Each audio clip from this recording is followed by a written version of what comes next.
This week's show brought to you by Roosters, a fun casual joint. Frank Shoup, Georgetown's big name in cars. Welcome everybody to the Scott County Cardinals News Graphic Football Coaches Show. It is episode 12, and that means it is the first week of the KHSAA Class 6A playoffs.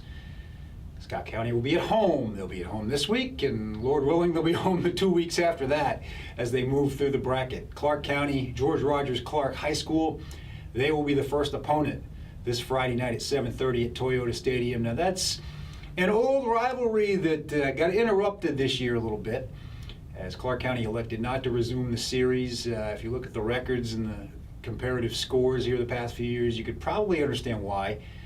They softened their schedule a little bit, came through with a 5-5 record, still were the bottom team in that 4-team district of theirs, and that's why they will be the first-round opponent for Scott County. Also from that district, Madison Central, Lafayette, and Tates Creek. Tates Creek will be the #1 seed over on that side. And it's sort of a mix and match thing. You have the top team from the Cards district going up against the 4th team from that one, and so on and so forth. So going ahead to week 2, it'll be Madison Central or Henry Clay. They'll be playing on Friday night for the right, hopefully to face the Cardinals. And then the regional championship would likely be some combination of Tates Creek, Frederick Douglass, Lafayette is on that side of the bracket as well. So a lot to look forward to. A lot of familiar names and a lot of names that have been familiar in the past, but like George Rogers Clark have elected not to be part of the Cardinals schedule. Madison Central is another one of those schools. Tates Creek, another one of those schools. So it will be interesting to see how this bracket shapes up as we go forward. Everything looks pretty healthy going to camp this week, going to practice on Tuesday afternoon to catch up with the team. Looked like everything was all systems go. A couple of players were held out last week during the bye week, and of course most of the team rested up during the bye week except for JVs. Do want to give a shout out to the JVs for completing their undefeated season with their win over Mayo last week, but it was a nice welcome off week for the varsity. The offense and defense have both been clicking in recent weeks. The second half of the schedule after those Ohio games, it really seemed to take off, and in the district schedule, and then of course the season finale at Pleasure Ridge Park, which was also an easy win. On the offensive side of things, Josh Davis at quarterback, third-year starter, and he has been money in the bank, throwing that play-action pass, but of course it all starts with the running game with Austin Barnett and Bryce Fryman and Peyton Brown in the backfield, but that's left Glenn Covington and Landon Easley open for Josh Davis. We talked to Josh this week, and we'll catch up with him later in the program, and we also talked with Cooper Robb, and that defense has been hard to score on. The varsity defense has not been scored on much, so they're going into the playoffs on a great note.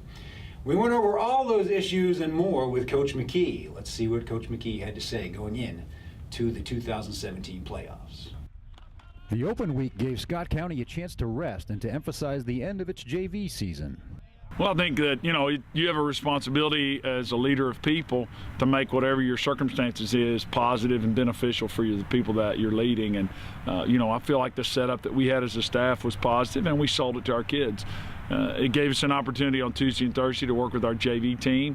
Our varsity kids worked on Wednesday, and obviously anybody that was banged up at all feels a lot better. And then we had a great JV game on Saturday morning. We were able to beat Louisville Mail 20-0 here.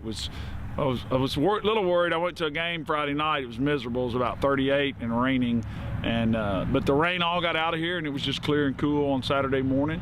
Really proud of those guys, especially our defense. Obviously played great through a shutout. We won that game 20-0. That was good.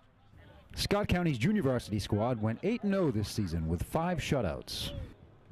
I just think it's important from a developmental standpoint, that we can get games in and get our young guys some quality reps, get them on film, get them graded, get the film shown to them so they can learn all those things that you got to be able to do. And you're right. I mean, I think winning is a habit, losing is a habit. What's the old saying? How many days does it take to start or break a habit?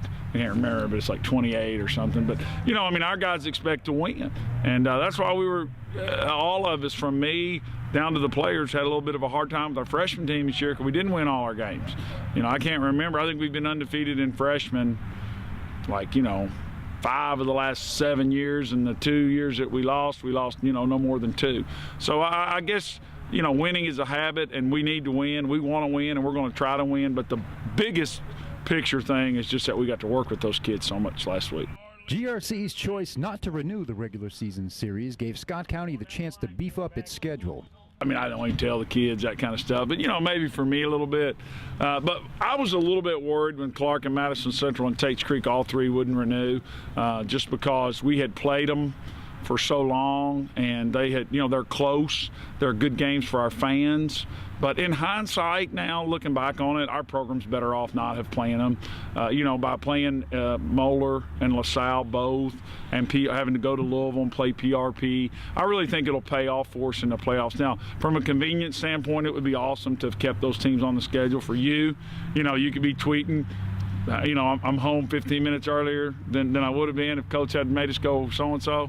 But, I really think it's honestly helped grow our program to have played the people we've played. The Cards are prepared for everything Friday, including stalling tactics. 21's a good runner. Yeah. I think his last name's Thomas, is a good runner. Hopefully they won't run the play clock down. You think they're going to do that? No, that's what somebody was saying. Yeah, that's never very much fun when somebody does that, and I've done that before.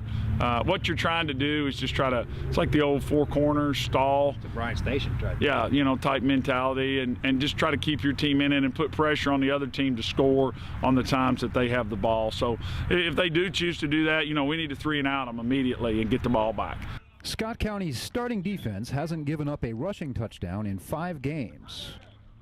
We have good players on our defensive front. I mean, when you look at Brian Hudson, Nick Lolly, Big Carter, mercy, my mind, I'm getting old, I guess.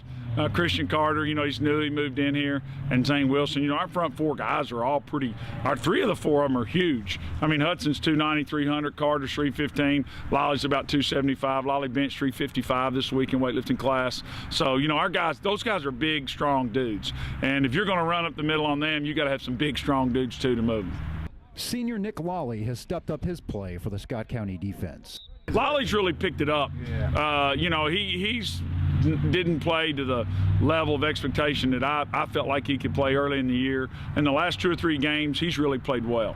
And he's done a good job off the field, with his school attendance, with his weight room, with his grades, with his attitude. He's improved. He seems to be focused and ready to help us make a big run here. Zane Wilson picked up his 2nd interception of the season at Pleasure Ridge Park.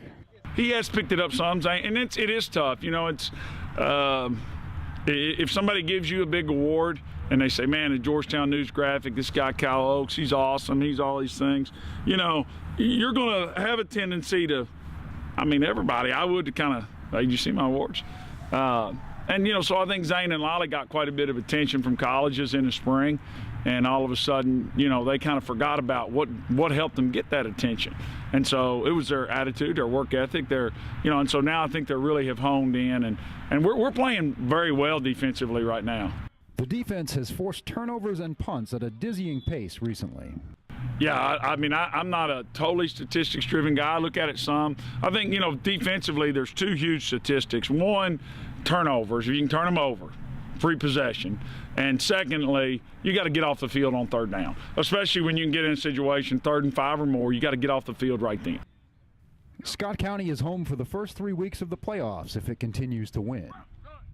It's big for a lot of reasons. We don't have to travel. We're very familiar with the surroundings. We get to keep the money from the concession stand. We're going to have a bigger crowd, get a bigger cut of money than we would if we went on the road. It's easier for our fans, better for our fans. There are 1,000 reasons why it's better to play at home. Now, it's fun to go on the road and win a big game in the playoffs. I can tell you some of my best memories as a coach here are winning big playoff games on the road. But if we're going to flip a coin and heads is home and tails is on the road, might as well take heads. First-round playoff upsets are not unheard of, so Scott County can't overlook GRC.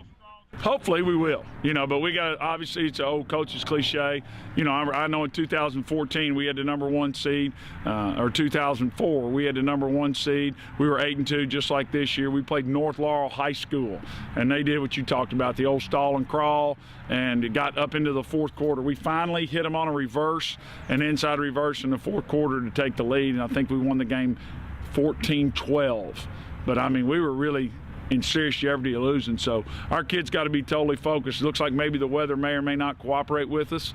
And so, you know, we might have to go out there and play in bad weather, and we can't use that as an excuse. We got to go out there and use the weather to our advantage. GRC improved its record from 1 win to 5 wins this season. It's really a situation where the old cliche again, there's two coaches cliches in this interview. They don't have anything to lose. You know, they were, what were they last year? They 0-11 or 1-10? I can't remember for sure. But now this year, they're 5-5. So if they lose, they still have a feel good. Man, we had a good year. Look at all the progress we made, so on and so forth. So what do they have to lose? All right, that was Coach McKee, outspoken as always about the Cardinals' expectations and chances going forward. And as we mentioned earlier, our special guest this week will be seniors. Josh Davis, the quarterback.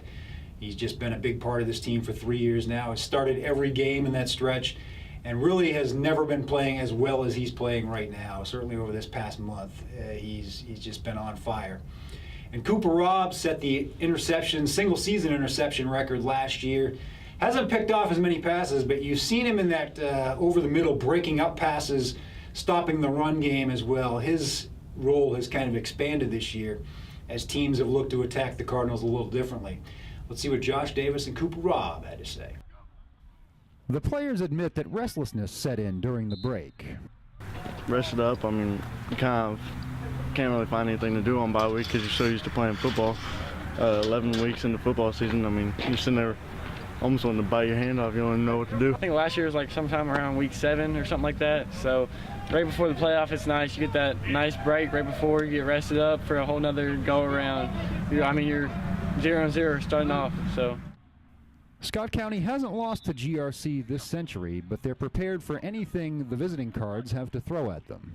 I mean, we haven't played them this year, so we don't really know much about them. We don't know what they're like, but they've got a couple of athletes like they usually have, but, you know, I don't really see it being much different than in past years. For the second year in a row, it's supposed to rain on that game, so that should be interesting. They wait till that play clock goes all the way to 1 sometimes, and they'll run like the I formation, offset I, and then like on kickoff return they get in a huddle or something like that and fake the ball to like 4 different people. So can't overlook them because it's win or go home. So we got to come out, play our hardest, and go on to the next step. A big early lead would give Scott County a chance to give younger players playoff experience. You want to get in there and get some of the JV guys some experience in that playoff. You know, go in there and take care of business. Hopefully you get a running clock sometime in the first round so that you can get some experience in there. And also keep a couple guys healthy. You don't take a chance. Scott County's defensive front 7 has dominated recent opponents. Yeah, Coach Monty's been getting on Nick and Zane. They took it. They took it real well. They've been stepping up, making plays, getting a whole bunch of sacks recently. So it helps the DBs too because we ain't got to come up and make any tackles. So it's helpful for everyone. Home is where the comfort level is highest at playoff time. Going away for any team is tough. Even for us, it don't matter where we're going. Playing an away game isn't easy, and so to have these first 3 home games is honestly a blessing for us. I mean, we worked hard to have it, and we're going to show it off here, making this run toward the Kroger Field. Last year we had all 3 at home. I loved it, playing in front of the home crowd for the first 3 games of the playoffs. I mean, it helps a lot.